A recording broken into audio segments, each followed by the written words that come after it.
todas estas diferencias, a nosotras nos permitió ver que si bien cada uno se formaba o se criaba, por así decirlo, en distintos entornos o contextos, el crecimiento y desarrollo de los niños era el mismo a nivel fisiológico.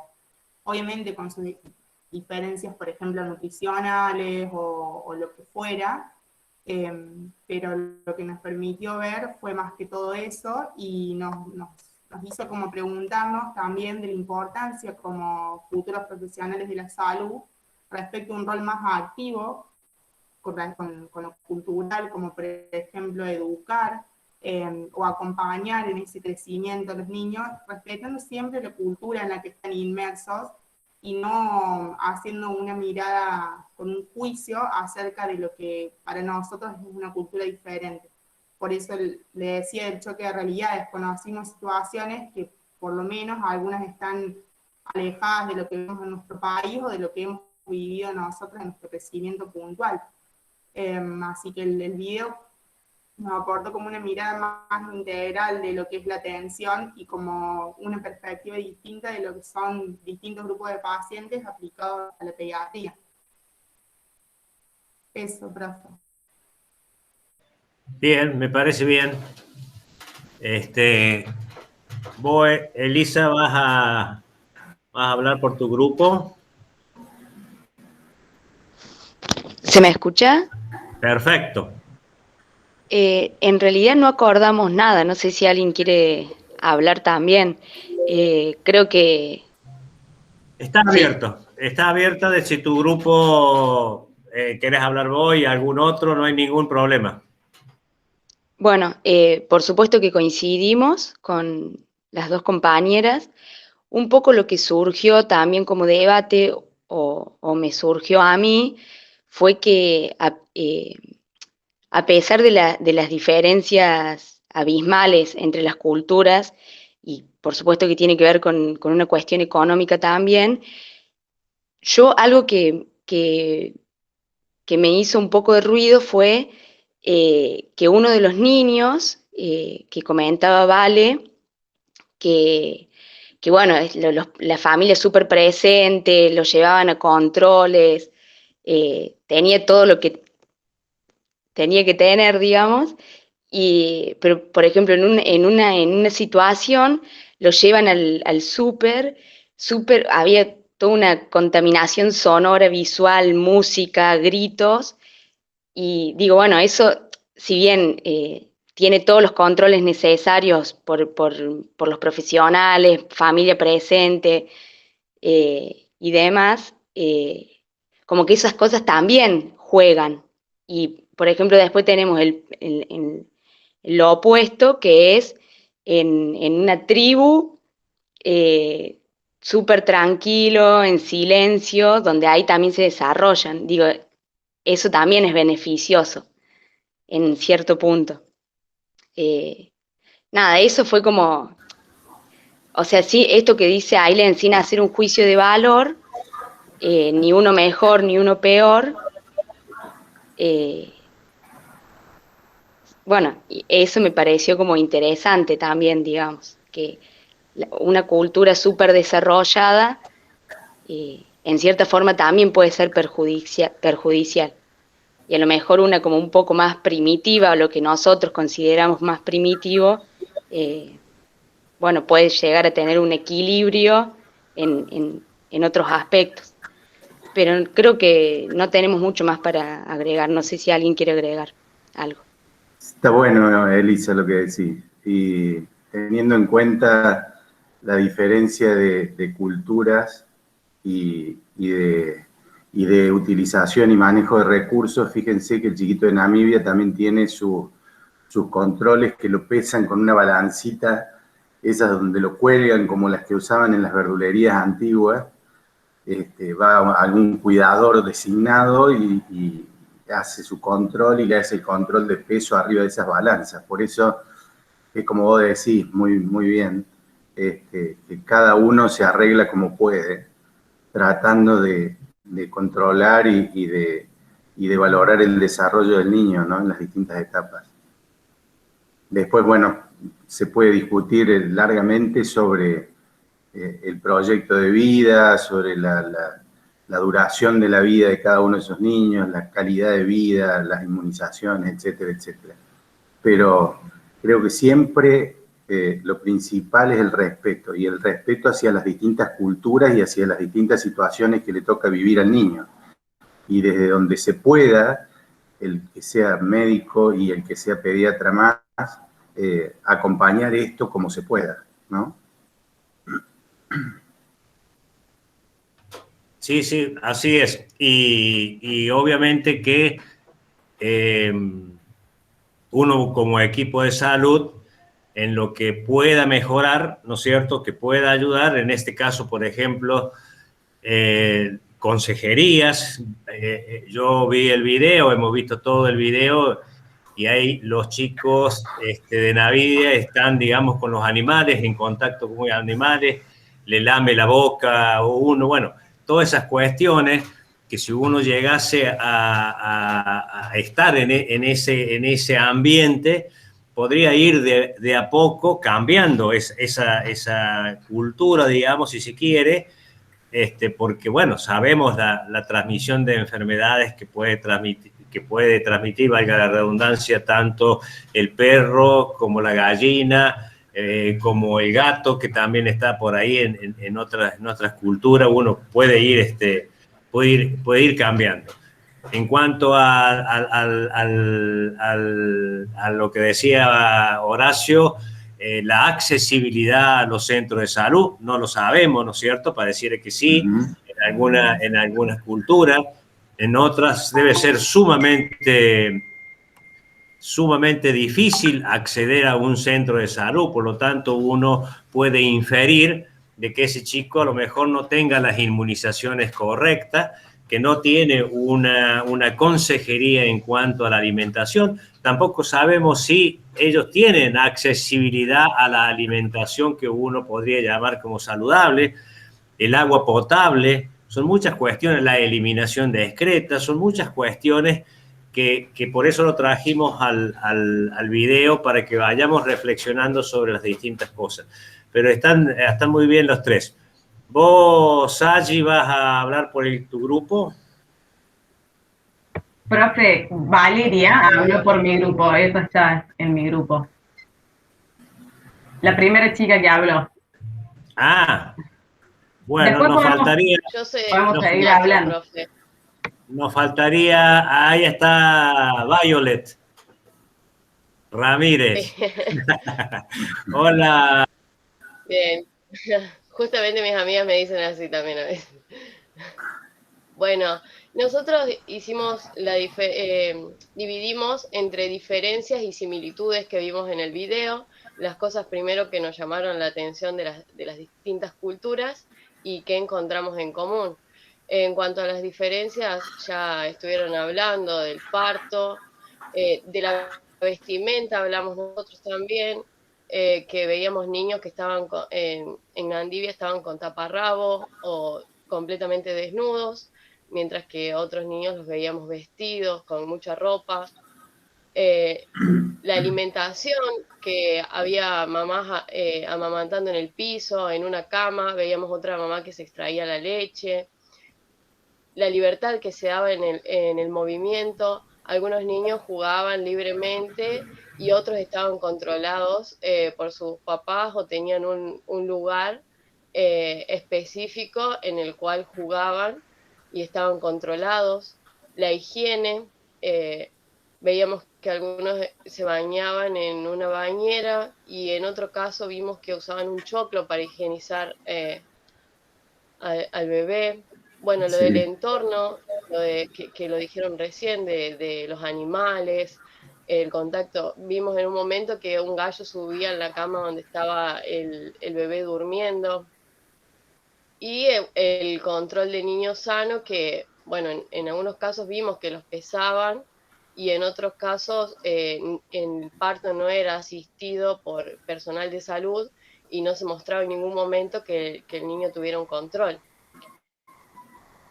En cuanto a las similitudes, bueno, vimos que aunque los 4 niños nacían en culturas diferentes, todos adquirían los hitos del desarrollo, y el rol fundamental de la madre, de la relación madre-hijo. En todas las culturas se mostraba que la madre tenía un rol activo en el cuidado, y que cada una hacía lo que en su cultura era lo correcto para el desarrollo de ese niño. Que todos los niños jugaban, convivían con su familia, interactuaban, se divertían. Esas cosas encontramos en las similitudes.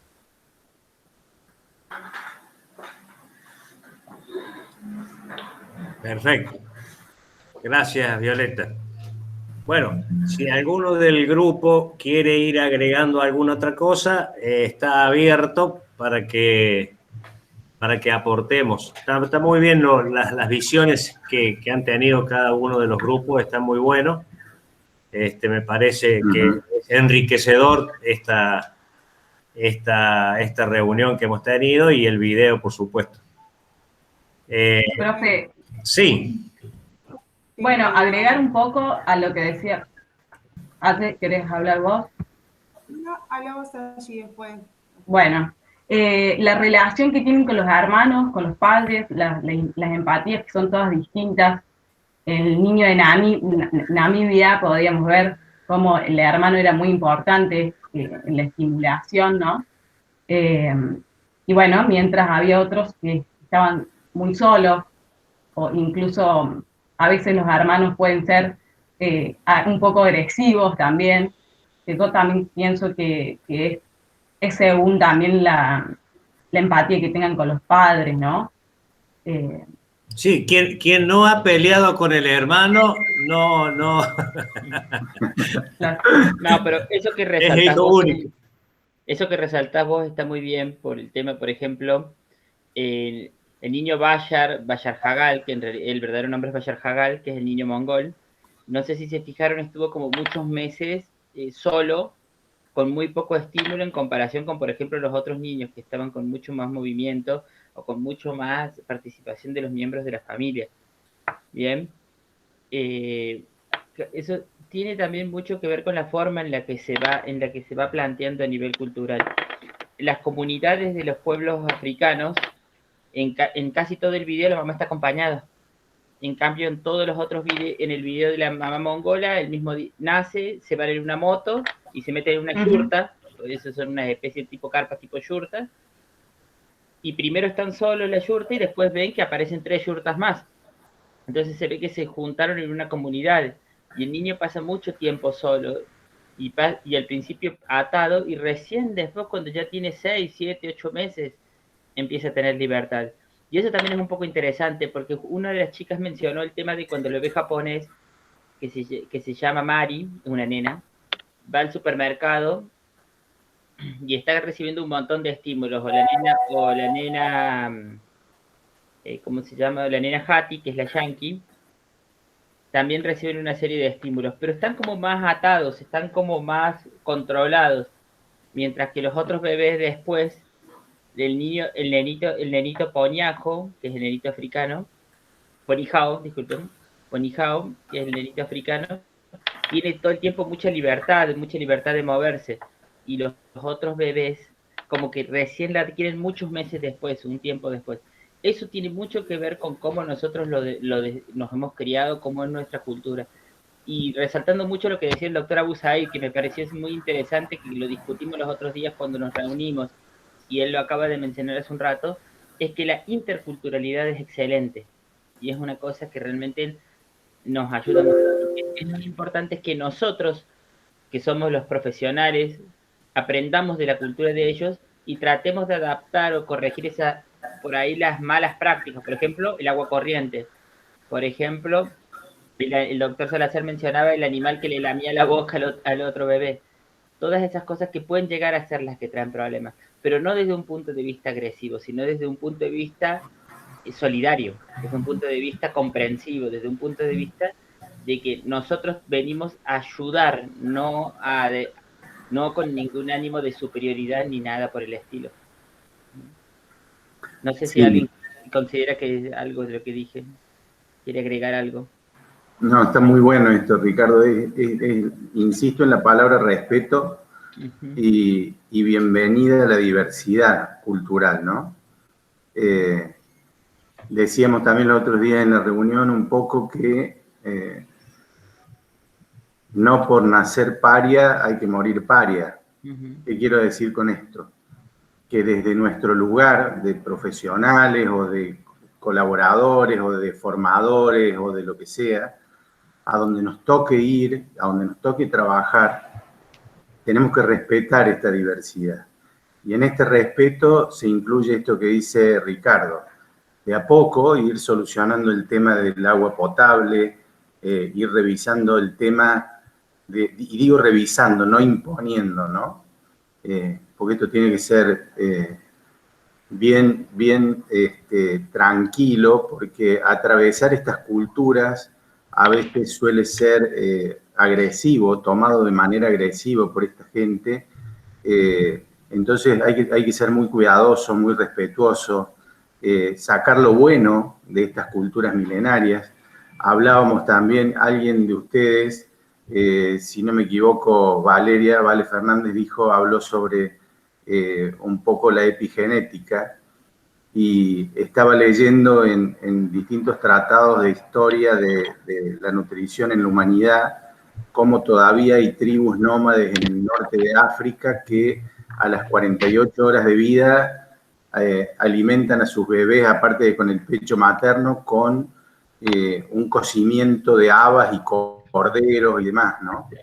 Y los niñitos están adaptados justamente por esta epigenética, porque son culturas milenarias, hace miles de años que los alimentan así. No así un bebé de acá de Villa María le podríamos dar esa comida porque tendríamos un montón de reacciones adversas, ¿tá? Por eso digo, siempre respetando esta diversidad cultural para poder ir cambiándola de a poco o atravesándola de a poco, como para ayudar el crecimiento y el desarrollo de los niños. Hay que valorar también dentro de esto que veíamos como lo que decía el profe, que le lame la boca el perro, que duermen con el gallo, alguna de ustedes por ahí lo dijo, que desde el punto de vista inmunológico, si ponemos estos 4 niños y los enfrentamos a ciertas agresiones, sean bacterianas o virales, vamos a ver cómo cada uno responde de distinta manera también. Sí, eso justo iba a decir, profe, la adaptación, la naturaleza es sabia, también hay una sabiduría propia, que bueno, también lo vemos de generación en generación, son costumbres que van pasando y que está todo adaptado al lugar, porque claro, si traemos, por ejemplo, a la niña Tanqui, la ponemos en Namibia, seguramente no va a ser lo mismo, no va a reaccionar igual su cuerpo. Claro, es como que hay también una adaptación que es importante, y que me parece que ahí va el tema del respeto y de la diversidad cultural que pasa más allá de un juicio que podamos hacer. Tal cual. Hay que tener mucho cuidado con esos juicios allí, tal cual. Siempre traigo a colación con respecto a esto, desde lo inmunológico y desde lo infectológico, al doctor Guillermo Oliver, que ustedes no lo conocieron porque son chicas y chicos jóvenes, que fue el padre de los lactobacillus, un poco el creador de los lactobacillus, que estaba en Tucumán. Fue el creador del CERELA, el Centro de Referencia de Lactobacillus, y él hablaba mucho sobre la diferencia del pollito que nacía abajo de la cola de la gallina en un nido de paja con los pollitos que nacían en las incubadoras, ¿sí? Él hablaba de esta microbiota y decía que el pollito que nacía en un nido de paja lleno de microbios, inmunológicamente estaba mucho más preparado para recibir cierto tipo de agresiones infectológicas. No así los que nacían en las incubadoras. Ustedes saben, cuando entra una virosis en un criadero de pollos, mata a miles. Esto un poco parafraseando, la diferencia que vos decís de haber nacido en Namibia, haber nacido en Estados Unidos, ¿no? Por eso hay que tratar de sacar lo bueno de cada cosa. Y después de muchos años de escucharlo a este profe, el doctor Guillermo Oliver, se supo, por ejemplo, que el niño que nace por parto normal o parto natural tiene una flora bacteriana intestinal distinta al que nace por parto cesárea. ¿Tá? Así que fíjense en estas pequeñas cosas, cómo vamos viendo esto de la selección natural, ¿no? Y cómo vamos viendo que la adaptación al confort de vida que por ahí podemos tener nosotros al lado de alguien que vive en África, en una choza, se paga de alguna manera. Por ejemplo, ¿qué quiero decir con esto? Hoy nosotros por tener este confort de vida de vivir adentro de la casa o del departamento a 22 grados, la mayoría de nuestros niños son hiperreactivos. No digo alérgicos, digo hiperreactivos porque los sometemos a cambios de temperatura atravesando una puerta, cosa que allá tienen una adaptabilidad totalmente distinta. La diabetes, la obesidad. La diabetes, la obesidad, teniendo en cuenta la nutrición. Hay muchos puntos, es muy enriquecedor este video, porque se puede discutir de tantas cosas. Muy, muy bueno la sugerencia de Ricardo con este video, porque se puede hablar de tantas cosas, desde lo médico, desde lo cultural, desde lo sociológico, desde lo infectológico, desde lo que se les ocurra, desde lo económico, pero siempre tratando de no emitir juicios de valor sobrepasando la diversidad cultural, siempre basado en el respeto en esta diversidad cultural, no querer imponer a las distintas sociedades cuestiones o cambios muy bruscos, porque suelen ser no bienvenidas. Entonces, a donde nos toque trabajar, tenemos que tratar de adaptarnos, aprender de la cultura y de acuerdo a eso, ir tratando de mejorar o de dar cierto confort de vida, entre comillas, con pequeñas cosas, como decía el profe Salazar, con agua potable, con vacunas, con controles, con cosas sencillas y simples, pero no tratar de cambiarles sus culturas de miles de años, ¿no? Horacio. Hola. Sí. Estoy mal porque tengo... Hola, Vivi. Yo quería que alguno de los... Antes que hables, Vivi, para que alguno de los muchachos... Está sin micrófono, negro. Decía que me gustaría que alguno de los muchachos que integran el grupo que está cursando pediatría se prepare para decir algo antes que la doctora Berea hable. Así que puede ser Germán, que se me viene a la cabeza en este momento. Sí, Vivi. No, es cortito. ¿Me escuchan con mucho retumbe? Sí, tenés un eco. Cuidado, bastante. Porque estoy con la... Espere. Hay que silenciar la compu. No, ¿saben? Porque no tengo, sigo teniendo los problemas del micrófono, entonces no lo había puesto para mirarlo más grande por la pantalla, pero en realidad el sonido. No, que hablando un poco de esto, alguna vez yo soy una admiradora de Cueto Rúa. Cueto Rúa, para los chicos que no lo conocen, es un grande de la gastroenterología infantil. Y él tiene unas charlas muy lindas, que la vi hace poco. Habla mucho de celiaquía, pero habla de esto de la alimentación, de cómo fue evolucionando el mundo con la alimentación, desde empezar a comer de semillas y un poco de todo esto de la cultura, de lo que venimos hablando sobre este video, de la cultura, no todo lo que se ha hecho, hablando de esto, es bueno, porque yo personalmente que he estudiado estos días y he dado la clase de obesidad y desnutrición, países desarrollados, no es que nos han enriquecido, como han hecho grandes cosas, también han hecho otras muy malas, como por ejemplo la obesidad comienza en los países desarrollados, gran parte de la obesidad, hay un altísimo porcentaje que se da en estos países.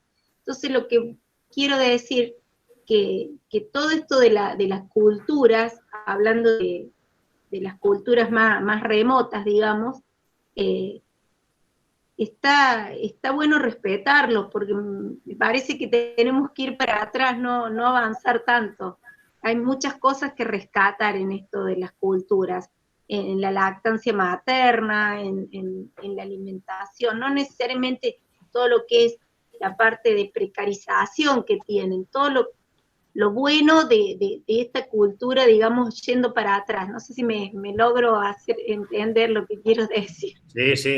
Sí, y adhiero porque hemos ido cambiando. Yo les he contado, creo, a los chicos que esto del contacto piel a piel antes no lo hacíamos, y también adhiriendo a lo que dice Sayi, que hay que respetar la naturaleza, esto del parto respetado, humanizado, etcétera, es un poco volver hacia atrás, ¿no?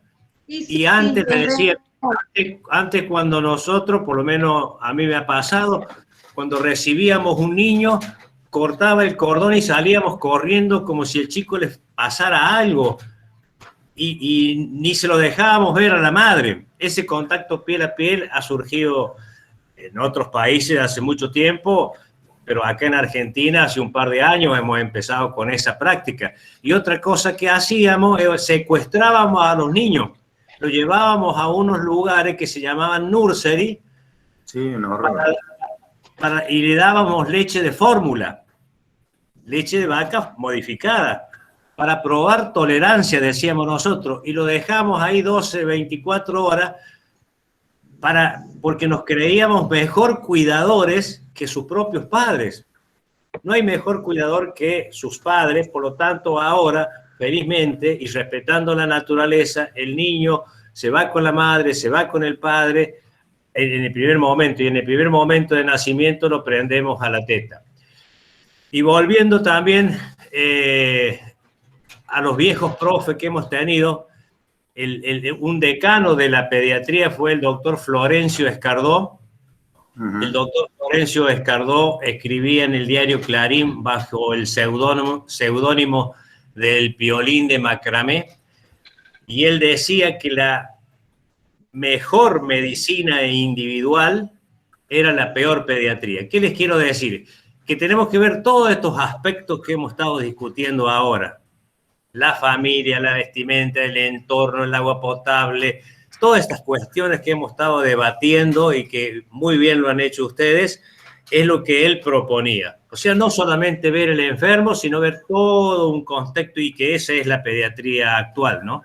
Bueno, doctor, lo que vuelvo a reiterar, estos dos temas que he dado, obesidad, desnutrición, antiguamente se daban, las causas eran esta o la otra, o las causas primarias, sobre todo de desnutrición, eran por causas de deficiencia alimentaria. Y hoy por hoy se sabe que son pluricarenciales. Y lo mismo pasa con la obesidad, que no parte de únicamente de la alimentación, sino que todos los factores inciden más que la alimentación en sí. Y otra cosa que quería decir, esto de lo afectivo, que lo afectivo no hay una técnica para dar lo afectivo, sino que puede ser de distintas maneras, como lo hacen en distintas culturas. Yo creo siempre que las culturas más milenarias son mucho mejores que lo que estamos haciendo hoy por hoy, porque han evolucionado. Y en eso quería decirlo de los videos de alimentación, sobre todo que pasa Cueto Rúa y que habla de eso, volver a las alimentaciones más viejas y y que son mucho mejores que las actuales. Sí, yo me acuerdo en el año, hace muchos años, en el año 92, por ahí 93, en el Hospital de Niños en Lactantes, hicimos un trabajo que no fue muy grande, pero interesante, y no, al final no lo alcanzamos a publicar, donde demostramos que los niñitos que se alzaban a UPA para darles el biberón o el pecho, tenían un mejor avance de peso que los que se le daba el biberón acostados en la cuna. Esto, tan sencillo y tan simple, demostró como que el contacto piel a piel y la ternura de amamantar o alimentar en UPA producía una mejor ganancia de peso. Así que fíjense lo importante de todo lo que es esto de ver las distintas culturas y valorar las distintas formas de puericultura, ¿no? De cómo se cría un niño. Perfecto. Está Germán por ahí, si quiere decir alguna palabra. No hay poco hombre. Justo el Germán no puede hablar. Voy a comentar yo que estoy en el grupo con él. Yo estaba en el primer grupo con Valeria y bueno, es un poco lo que ya estuvieron comentando. Para sumar, sí, es interesante volver un poco a las primeras culturas, a las primeras costumbres, sin olvidar que también las tasas de mortalidad global y fenómenos asociados a la sociedad más avanzada, si se quiere ver de esa manera, son en cierto sentido beneficiosos. Lo que marcábamos nosotros que sí una característica común entre los 4 niños es que de una forma u otra todos tenían presente la lactancia materna y la presencia de los padres, y que de diferente manera habían logrado, hasta lo que se percibía en el video, un desarrollo medianamente homogéneo. Sí, lo que empezaron a comentar al principio, que después de eso, bueno, la esperanza de vida de esos niños, las enfermedades que puedan tener en la infancia o a lo largo de su vida van a ser muy, muy diferentes. Sí, acuerdo con vos, obviamente. Por eso decía yo, de la accesibilidad a los centros de salud de cada uno, ¿no? Esto de las inmunizaciones, de los controles periódicos y todas esas cuestiones, obviamente que sí influyen en la morbimortalidad de estos pacientes. Voy a contar una anécdota, si me permiten, estamos viejos, por eso contamos muchas anécdotas. Yo cuando hice la residencia... No, pero son experiencias lindas, a mí me han servido mucho, porque hoy por hoy con esta situación que estamos viviendo hay que ser respetuoso y empático, muy respetuoso del paciente y empático con el paciente. Y a veces por ahí, más que una receta, una palmadita a veces viene mejor que un remedio, que una receta o lo que fuera. Lo que les quería contar es lo siguiente. Cuando estaba haciendo la residencia en el Hospital de Niños, vino a rotar un chico del Chaco, un médico. Y como ocurre siempre, ¿qué le dimos? Al peor niño que teníamos, que no lo quería nadie, digamos, porque no aumentaba de peso, bueno, todo el mundo había estado con él, pero no aumentaba de peso. Era un chico que estaba desnutrido, y hacíamos cálculos calóricos, tantas proteínas, tanto hidrato de carbono, tanto de grasa, etcétera. Bueno, se lo dimos a él, el hecho que estaba estacionado en el peso. Y él, con el tiempo, al mes, por ejemplo, el chico empezó a progresar de peso. Entonces lo llama el jefe de la sala y le dice: ¿cómo estás haciendo? Mostrame tu cálculo calórico, qué es lo que le estás dando de comer, porque este chico, te digo, la nutricionista hacía unas mezcolanzas muy balanceadas, muy lindas, qué sé yo, pero bueno. Y le dice: no tengo, doctor, cálculo calórico. ¿Cómo que no tenés cálculo calórico? No. ¿Y cómo es que este niñito viene aumentando de peso? ¿Qué le da de comer? No, le doy de comer, primero que le doy de comer yo, dice. Y de segundo, que le doy, por ejemplo, lo que a él le gusta. por ejemplo, yo le doy mate cocido con leche y le pico un poco de pan adentro. Y eso se lo daba y eso lo aceptaba. Y esa era toda la magia, digamos, cariño, por un lado, ¿no es cierto? Y por otro lado, darle lo que al niño más o menos le gusta, obviamente dándole una cosa balanceada. Él le daba la leche, le daba un poco de pan y el mate cocido, que no significa nada, pero él le daba el gusto y lo que él estaba acostumbrado a comer. Con esto quiero decirle que, bueno, que hay que tener empatía, que hay que respetar las costumbres, que hay que aportar cariño, afecto, que mucha gente hoy por hoy también está muy falta de eso, y fundamentalmente en pediatría eso es muy importante. Bueno, no sé si alguien más quiere decir algo. Estaba por ahí Anabela, no sé si desde su visión quiere aportar algo, quiere decir algo, no sé si está. Acá estoy, Doc. Con respecto a muy bueno todo lo que han aportado ustedes, pero bueno, recalcar que en todas las, no sé si lo han dicho, en todas las distintas culturas que pudimos observar, como el principio de la alimentación es la lactancia materna. Sobre todo en los que no han tenido a lo mejor una instrucción, es innato que ponen a sus niños al pecho. Entonces, bueno, como desde el inicio de la vida es el mejor alimento para el niño, sin gasto económico, sin demasiada producción. Por eso nos enseñan prácticamente a lo largo de todo el video, lo vemos, que el primer alimento, la lactancia materna. Eso nos sirve para reforzar y cómo instruir a las madres, a la población, a la sociedad, que va a ayudar no solo para la nutrición del niño, sino también para la parte económica que se está viviendo, para el desarrollo, o sea, como dice el doctor Abusay, desde muchos puntos uno lo puede analizar. Después, bueno, toda la parte que han aportado los chicos en cuanto al desarrollo del niño en las distintas culturas, también desde qué edad uno puede pensar que tenía el niño en cuanto al crecimiento y desarrollo. Pero bueno, yo lo que les quería recalcar, que soy bastante defensora, es de la lactancia materna. Entonces, cómo es importante ese primer contacto, como dice usted, el doctor Salazar, de piel a piel apenas nace, ese contacto que hace que recordemos los beneficios de la lactancia materna para el niño y para la madre, nos hace pensar en eso. Y bueno, y lo de también con respecto a las culturas, no menospreciar, porque a veces porque no tengan una instrucción o porque no quiere decir que no nos enseñen a nosotros.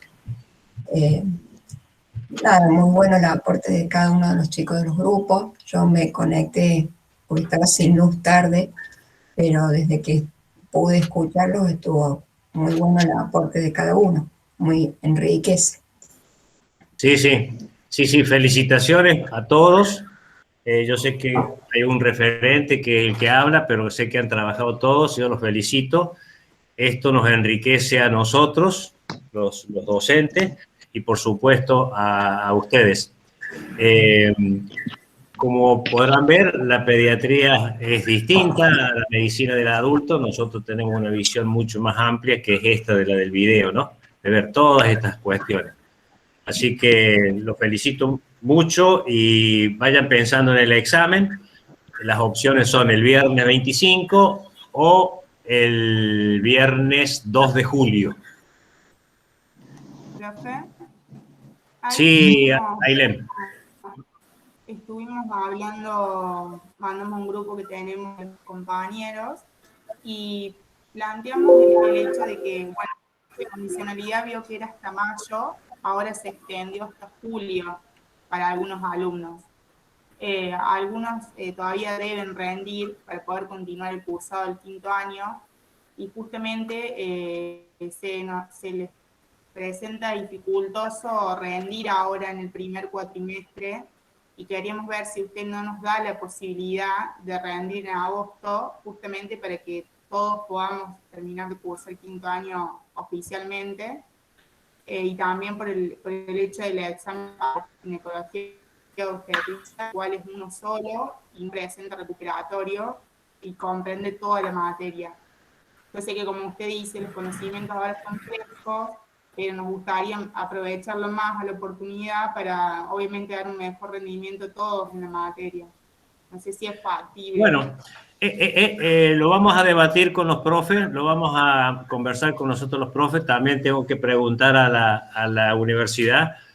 Y yo me pregunto, si ustedes tienen que rendir, o algunos, ¿no? No todos, tienen que rendir materias, ahora prepararse en julio para rendir materia, ¿les quedará tiempo para rendir el examen el 2 de agosto? Es como que para mí, yo lo veo igual, digamos. Pero bueno, vamos a debatirlo con los profes, vamos a ir pensando, tenemos todavía dos actividades, el del viernes próximo y el del viernes 25, y bueno, decidimos. También ustedes no se apuren ahora en contestar, vamos a ir viendo. El examen consiste en 50 preguntas, en múltiple opción, capaz que algún caso clínico por ahí, pero basado, casi todo vaso clínico, con 4 opciones. Pero nosotros vamos a juntarnos en estos días y después les damos una respuesta, ¿eh? Bueno, profe, muchas gracias. Bueno, muchas gracias a ustedes por la participación. Después podemos charlar sobre el tema de obesidad, desnutrición y el tema del doctor Abu Said, que son enfermedades perinatales o las TORCH que llamamos nosotros. Así que vamos a seguir haciendo este tipo de actividades. El examen posiblemente lo dividamos también en grupos, a lo mejor 3 grupos, para que podamos vernos bien, 3 o 4 grupos, ya vamos a ver. Vamos a hacer 3 o 4 aulas. Uno estará a cargo del doctor Abu Said, otro estará a cargo de la doctora Leguizamón, otro de la doctora Berea, de Ricardo Alonso, mío, etcétera. Entonces vamos a dividir. Todos van a tener el mismo examen, pero vamos a tener varias aulas, digo, para que vayan bien. Así que bueno, que tengan buen fin de semana y nos estamos viendo. Chau a todos. Gracias, profe, igualmente. Gracias, profe. Chao. Gracias. Buen fin de. Chao, chao. Chao. Chao, Me perdí todo porque Chao. me cortó la conexión un ratito.